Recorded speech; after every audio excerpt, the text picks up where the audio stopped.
Sawadee-ka, welcome to Hot Thai Kitchen. If you've ever been to Thailand, you know that we love our condiments in Thailand. On the table, we have all kinds of sauces and sprinkles to improve our meal. And today I'm going to show you one condiment that only has 2 ingredients, but it is so powerful. When used in the right place, it can really take the dish to the next level. It is called Prik Nam Som, or chili vinegar. And I got the idea for this video because my brother Art says that whenever he puts out Prik Nam Som on the table, his friends go crazy for it and they cannot believe that it's actually only 2 ingredients. So what is Prik Nam Som? Well, Prik means chilies and Nam Som means vinegar. And at the very basic level, that is all there is. But there are a couple of fancier ways to do it, and I will show you that in a bit.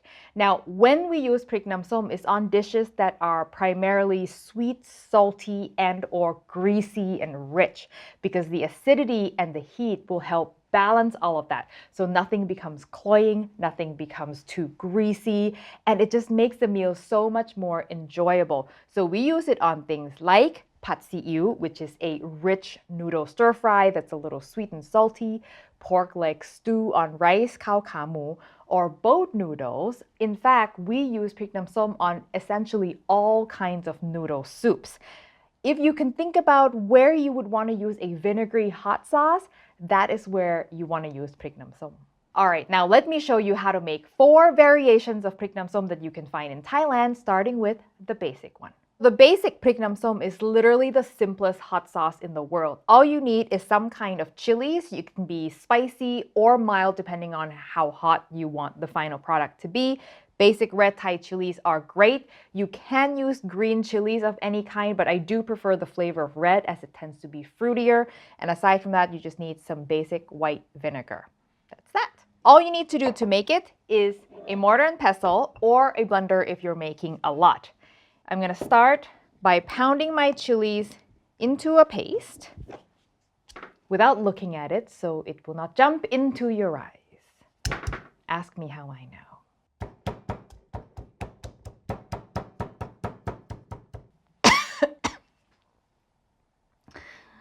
I can feel the heat.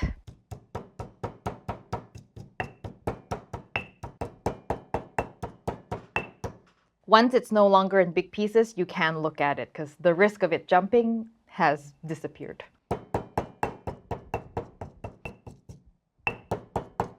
Okay, and once it's fine like that, you just pour in some vinegar and give it a swirl to wash the mortar. And that's literally it. That is actually done. How easy is that?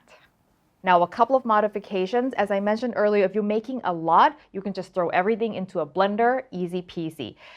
If you want to make this less spicy, there are 2 things you can do. You can simply just put more vinegar and dilute the chilies, or if you want to keep the flavor and the color, just remove the seeds and the pith from the chilies, and then that way it'll be milder, or use a milder chilies if those are available to you. Now, this is the basic one. If you want to get a little fancy, here are a couple things you can do. My favorite variation is to char the chilies, just in a dry pot or pan that can be used on high heat until the skin has charred in spots, and your sauce will develop a bit of that smoky flavor. Flip or roll the chilies so you can char the other sides and then take them out. And then we're going to pound them into a paste just like we did earlier, and then add in some vinegar, and that is our charred Prik Nam Som. If you want a little more flavor, you can add some garlic. You can just add them raw or char them just like you did with the chilies, and you can just pound them along with the chilies into a paste, add your vinegar, and that is liquid gold. Now, the last variation of Prik Nam Som is a little bit different, but you'll see this often in Thailand. So instead of pounding the chilies into a paste, we slice them into large chunks. And so one would typically use milder chilies that are bigger. In Thailand, this would be Prik Chi Fa or spur chilies, but here jalapenos, serranos all work well. And then all you have to do is pour some white vinegar over them, let them sit for 15 minutes, 10 minutes, and this essentially becomes a quick pickle, and you can eat the pieces of the chilies if you want to, or you can just use the vinegar, which will have chili flavor infused into it. And so this would be the mildest way that you can put chili vinegar into your food. Now, I want to bring up another condiment that you often find alongside Prik Nam Som, just to clarify any confusion out there. This is Prik Nam Pla, and it's made primarily with fish sauce, chilies, and lime juice. Now, the main difference between the two is that Prik Nam Pla is more of an all-purpose condiment than you can put on anything. It's primarily salty, and we use it for things that just feel a little bit under-seasoned, right? But for Prik Nam Som, it's much more specific. It's vinegary and it's hot, and we typically use it for things that are rich and greasy, sweet, salty, as I mentioned previously. And I will have recipes for both of these linked in the description below. A major FAQ many of you are probably thinking about, can you use other kinds of vinegar instead, like apple cider vinegar, rice vinegar, so on and so forth?